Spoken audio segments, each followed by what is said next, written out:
to his life, yet concealed it to bring us the coolness of night. I was like, it was probably going to take me probably about 10 years to come up with a lyric that slick. And every time I listen to it, I'm like, you know, if you think about just that concept,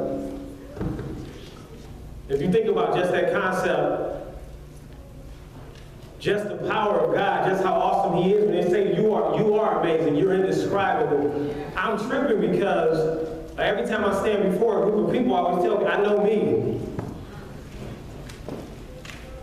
And y'all know I start out the same way that every time I stand up here, I feel like God might be desperate. So I'm like, it ain't nobody else.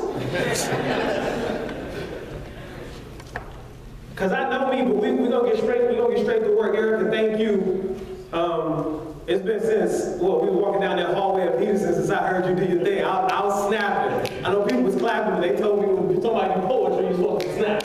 And the, so those of y'all was clapping. Next time somebody spit out some hot poetry, you do the little, act like you learned something here tonight. So I just want to, I'm thankful that I'm here though. Drove in today from Marion Springs. Happy that they brought me here back to the home spot. You always need a little comfort when you preaching for the words. Everybody don't receive it the same. Is that all right? So when you hear you at home and you with fam, you can get away with some things. I got my big sister over there. She got my back. She ain't no joke. She raised on the east side just like me, so don't mess with me after the message. All right? She ain't no joke. So they asked me a couple of things to come in and talk as we get started. And we were, I asked them, I was like, well, what's the theme? And the thing they said was experiencing true love. And I'm tripping like, I don't even know what that is. Now, from what I've told, things wash from the head down. Because our Heavenly Father has said that He loves us unconditionally. He put Jesus in Joseph's care. Jesus was born, went on a mission. Now, to cut this short, we realize that in our current state, we're only here because of a sacrifice that was made.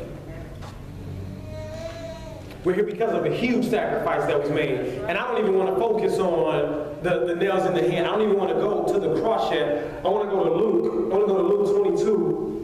If you can go with me to Luke 22, this is something that tripped me out because I actually learned about this in school. It just blew me out. Luke 22.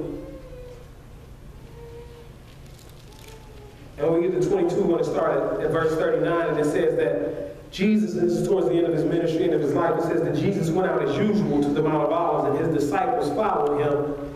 On reaching the place, He said to them, pray that you will not fall into temptation. He withdrew about a stone's throw beyond them, knelt down and prayed, Father, if you are willing, take this cup from me, yet not my will, but yours be done. An angel from heaven appeared to him and strengthened him, and being in anguish, he prayed more earnestly, and his sweat was like drops of blood falling to the ground. When he rose from prayer and went back to the disciples, he found them asleep, exhausted from sorrow. Why are you sleeping? He asked them. Get up and pray so that you will not fall into temptation. It says that being in anguish, he prayed more earnestly, and his sweat was like drops of blood falling to the ground. Now, if you pay attention, because people want to see blood, and they automatically think that he had actually gone through the beating or the crucifixion. No, Jesus, they say that this condition can be caused from hemorrhaging into your cells, and your sweat literally comes out with blood in it. And the only way that this can happen is usually from a highly stressful situation.